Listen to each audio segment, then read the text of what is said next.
এখন শালকুমারের ভেতরে আছি। এই জায়গাটার মধ্যেই জল উঠছিল কয়েকদিন আগে নদীর থেকে। আমরা অনেকদিন পরে আসছি আবার এই সাইডটাতে। দেখতে পাচ্ছ বাড়ির মধ্যে পুরো কাদা পলি পড়ে আছে এখানে। বন্ধু বুঝছিস, আর পার্থ কাকু আসছিল বুঝছিস, এই বাড়িঘর সব ডুবে গিয়েছিল। থানার 500 টাকাটা দিস।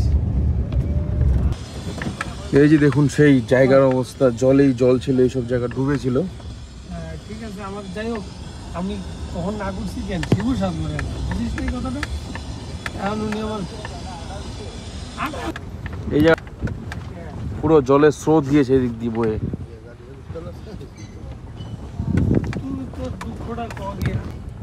এইসব সুপারি বাগান জলের তলে ছিল, পুরো স্রোত ছিল জলে, একবারে মাটি পলি পড়ে গিয়েছে।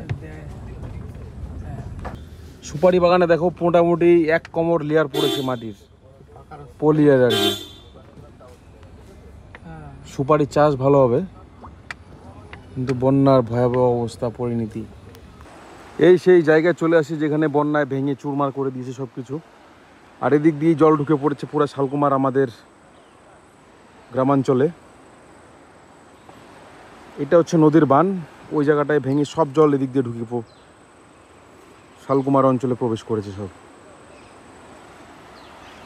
কি ভয়াবহ রূপ দেখুন, বড় বড় গাছ সব উপরে গিয়েছে ফরেস্টের। সেই ভুটান থেকে জল ছাড়ার পরিণতি।